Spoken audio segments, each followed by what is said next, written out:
This time I'd like to call on the chairman of the South Carolina Republican Party, the Honorable Chad Conley, who will introduce the Congress. Thank you, sir. I just appreciate y'all now getting that order out of line. I had to sing that deal, but you know, I get to do a lot of really neat things as chairman. I'm honored to serve as the chairman of the South Carolina Republican Party, but one of the neatest things is to get to introduce somebody like Joe Wilson. You know, Joe's been a friend of the people. He's kind of that ultimate congressman in the vein of what Strom Thurmond set down. I think Joe's setting a new record for constituent service. He's highly ranked by the Club for Growth. He's been a hero to the people of South Carolina. It is my distinct honor as chairman of the Republican Party to get to introduce you guys to somebody who really has been that epitome of what South Carolina expects of her sons. The whole Wilson family's all in. They've had sons who've served in combat zones. His wife Roxanne is all in to everything he does. She also served in the combat zone. That's exactly right. That's right. And everybody knows what Alan Wilson has done as our Attorney General to uphold the matter of integrity and character in everything he's done. They're a family we can all be proud of. I guess most importantly, though, I'm just proud to call Joe Wilson my friend.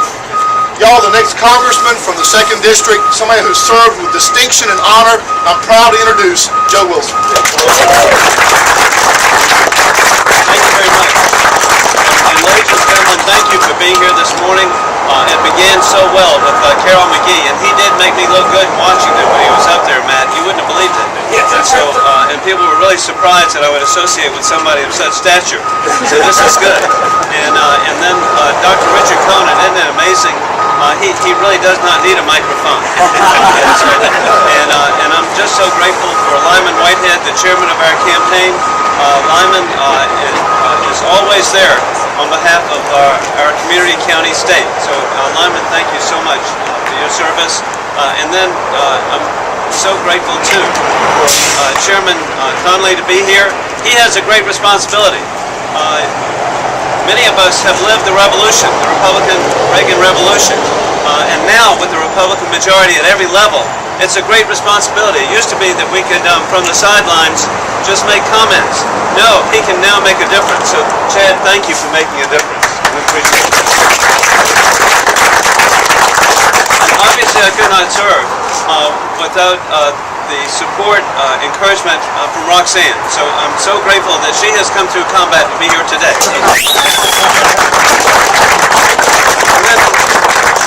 I've always been proud of our guys, but in the past week, I've been particularly proud of Major Alan Wilson, and so also General Alan Wilson. So he's got multiple titles, but I'm so proud of our Attorney General who, in really tough decisions that had to be made, as a gentleman, as a professional, non-political, Alan Wilson has truly proven himself. So we're very proud of him.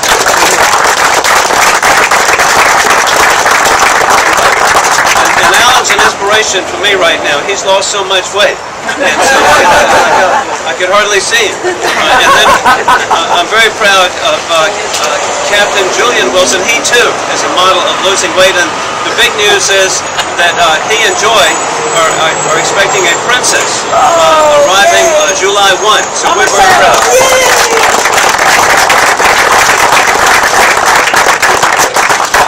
And I'm really grateful. This has been a big week for our second son, Ed, who's a doctor in the Navy. His oldest son, Addison, was 9 years old Wednesday, so we've been celebrating that. I can't imagine Roxanne has a grandson that age. He's a grandfather. So this has been exciting. Now, and also, I'm very grateful to that our son Hunter, who's in Washington on his way now. In the tradition of General Abe Turner, he's on his way to Officer Basic School at Fort Leonard Wood.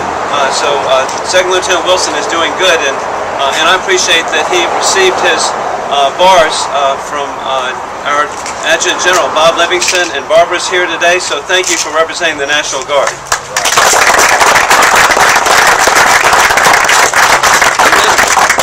The elected officials here, I want to thank Chip Huggins. He serves in the House, and I'm so proud when I see his name and all the leadership that we have for the efforts in the House for limited government. So, Chip, thank you for what you do. Of course, he married over his head with Ginger, so this is good. Thank you. And I appreciate Kim Murphy's service, School Board District 5, and other elected officials. We have our new county party chairman and a member of the Casey City Council, Steve Eisen. So, Steve, congratulations. Steve was a foot taller, but I tell you, he found out being in office is unique. Again, I'm just grateful to be here, and everybody here is special, but my mother-in-law deserves so much credit, so I want to thank Martha Duesenberry.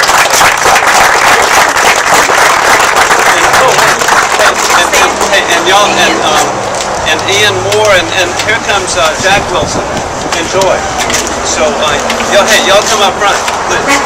And but very proud of Ian and Jack. Enjoy. And Sandy. But hey, the family. So, and Suzanne Moore, family. This is good. So hey, I'm again for this campaign. I'm really looking forward to getting on the campaign trail. We have a positive message.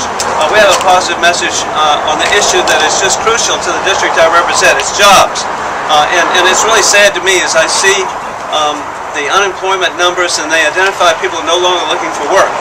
That's a tragedy. That's not a percentage that we should be grateful for. And I do represent some communities that actually have 20% unemployment. And we have somebody who's trying to make an effort on that. And I want to thank General Abe Turner, who's here with the employment commission. And General Turner is an extraordinary guy. The governor appointed him to the cabinet. This is great. Well, I got to meet him. Roxanne and I did. He was the liaison to the House of Representatives when I was elected, and so he helped lead me around the corridors because I was lost. And so, but he said, "You got to come on my office. I've got a South Carolina shrine." I said, "You have a what?" And so Roxanne and I went by. He had a palmetto tree. He had Spanish moss. He had and so, and this was against all union work rules. And speaking of public officials, I want to thank our Secretary of Agriculture, who's here too. So thank you so much. And he's wearing his watermelon-colored shirt. But anyway, but again, with General Turner, you need to be aware. He came and was a commanding general here at Fort Jackson. We know of his service. And then also, I show up in Kuwait at the Theater Distribution Center. Guess who's in charge? It was General Turner. He was everywhere. So I'm really proud of his service. But we need to be working on jobs. This week, and I back up what the general does, what our county officials and state officials do. And however we can create jobs. This week was a big one for me in Aiken County. I was able to help work on the Amoresco and cut the ribbon for the Amoresco facility. $195 million, a private investment, not government, creating jobs. So I'm very pleased. And that brings to mind redistricting. Last Friday, Chad Connolly would let you know that the other political party was not successful in suing the people of South Carolina. So the new district is in line. I didn't want to lose Hilton Head or Beaufort or Paris Island, but I lose 250,000 people there. I pick up 130,000 in Aiken. So I represent all of Aiken County. So let people know in Aiken County that, hey, Joe works hard. And so try to think of something good. And so, but I'm really proud that the new district is going to be all of Aiken, all of Lexington, all of Barnwell. And then I'll represent western Orangeburg and northern Richland to include Fort Jackson. Now, and we're working together. I work with Congressman Jeff Duncan on picking up what he used to represent at Aiken. And then as a way of having the transition in the Low Country, last Sunday, Joe Rosen would have enjoyed this. There was a St. Patrick's Day parade at Hilton Head, and about 40,000 people there. And so I asked Congressman Tim Scott, who will be representing the area, hey, to join me in the parade. And so I would be there saying, Happy St. Patrick's Day, goodbye. He says, Happy St. Patrick's Day, hello. And the fun thing is that Earl Brown can appreciate. At 3 o'clock in the afternoon at Hilton Head, Many people have had a Coca-Cola. They are uninhibited. And when they see a politician, but two, I mean, people just went nuts, which was great because 99% were happy, 1% were liberal. They were not happy.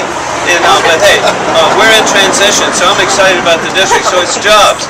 And then, obviously, we need to be working on reducing spending, and we need to be working on energy. And that's why I was happy to be there with Amoresco. This is not Solyndra. This is real.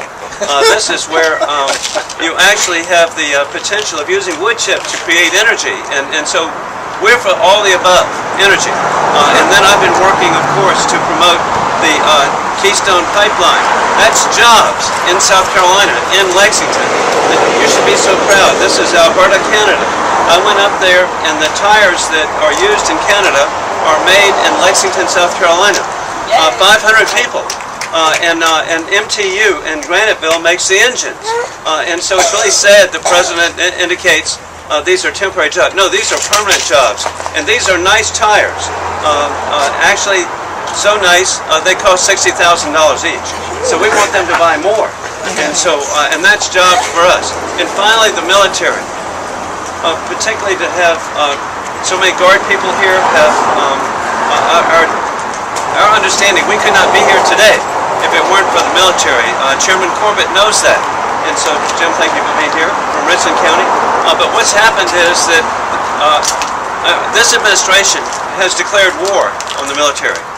What's occurring is they're reducing the Army by 80,000 personnel, the Marine Corps by 20,000 personnel, the Navy and Air Force by 23,000 personnel.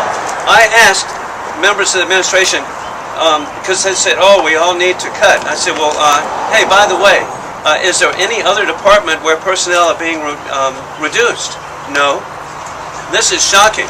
And it puts our military in a circumstance where we will have the smallest army since 1939. Well, I remember what happened September the 2nd, 1939. There was a misunderstanding and World War II started. And the misunderstanding was that Hitler didn't realize that we would resist. And so that began World War II. We should have had peace through strength. Sadly, we'll have the smallest Navy since 1916.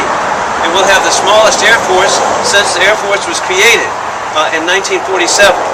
So this is really a sad circumstance, but I am confident and I have faith with the people here that we will make a difference. There will be change November the 6th.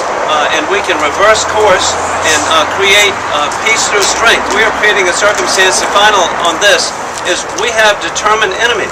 When they carry signs in English in Tehran, death to America, death to Israel, in English, they mean it. They really do mean it. And so they think it's funny that Americans and Israelis have to watch, they got the time. And so we've got to be understanding the message that we're sending our enemies. So I'm grateful to be there on the Armed Services Committee. I look forward to a positive campaign. At noon, Matt will put up with me in a minute. And see that smile, he gets a check for $3,400. And so, but hey, I'm just grateful to be serving. Y'all please come in. And I want to thank the person who made this possible today, and that's Carol Davis. And so Carol's going to be here. And also, I want to thank Sonny Phillips. When Sonny calls you, leave for the phone. She's inviting Julian to come and make another contribution. So, and John Butcher will write 2 checks. This is good. But hey, something you all should be aware of now. Some of the cookies inside resemble Christmas trees, and she got them on sale. And so, so these are aged cookies.